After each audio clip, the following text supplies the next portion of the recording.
السلام عليكم.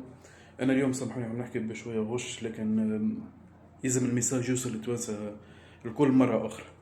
امس في قليبيا، يعني بو مدخل بنته وولده على بيدالو. الحمايه المدنيه انقذتهم في اخر لحظه. الريح بحاري، قلنا 100 مليون مره راهو وقت يبدا الريح بحاري في السواحل الشرقيه للجمهوريه التونسيه راكم ممنوع انكم تدخلوا البحر. نحن اليوم 12 مليون تونسي بزلنا قلوبنا محروقه، بزلنا مشويين على بنية مريم اللي عمرها 3 سنين واللي غرقت، يعني بشومبرير. نحن نقول لكم راهي هذه ثقافة الاستهتار لازمها تتنحى. مش معقول راهو الميساج قاعد يدور على الفيسبوك، قاعد يدور على التيك توك، قاعد يدور على اليوتيوب، ونحن كل مرة نحذروا ونقولوا راهو يزيوا وفيقوا يزيوا من عقلية الاستهتار متاعكم. راهو كيفاش اخي تونس، يعني كيفاش السواحل الشرقية متاعنا قلنا لكم راهو في ريح بحري راه ممنوع باش تعوم. بو مدخل بنية وبنته،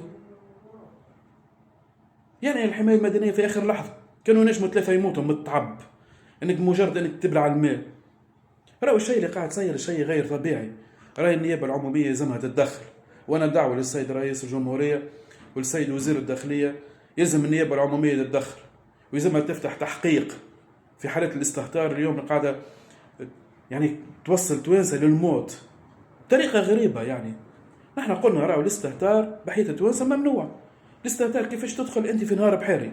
قلنا لكم راهو رحله بحيري في منزل تميم، في قليبيا، في الهواريه، في الحمامات، وقت يبدا مهبط حتى للجنوب، وقت يبدا الريح بحيري، يعني الريح يدخل للبحر. ممنوع انك تدخل لا تعوم ولا تدخل بيدالو ولا تدخل حتى بفلوك.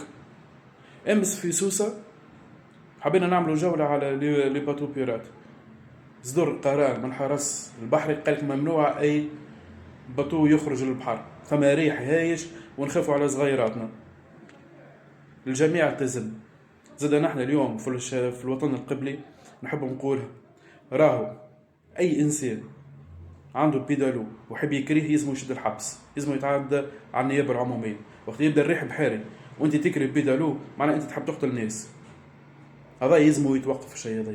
البيدالو والرحلات البحريه واي حاجه وقت يبدا الريح بحاري يزم كل شيء يوقف. ثقافه الاستهتار، وانا نقولها راهو ثقافه الاستهتار اللي تراو فيهم اللي سمعتوا بهم كل ماتوا واللي غرقوا واللي انقذهم في اخر لحظه هي ثقافه استهتار. الناس هذوما كل يلزمهم يتعداو امام النيابه العموميه، ويلزم يتحل في شانهم تحقيق، ويلزمهم يكونوا عبره لغيرهم. السلام عليكم.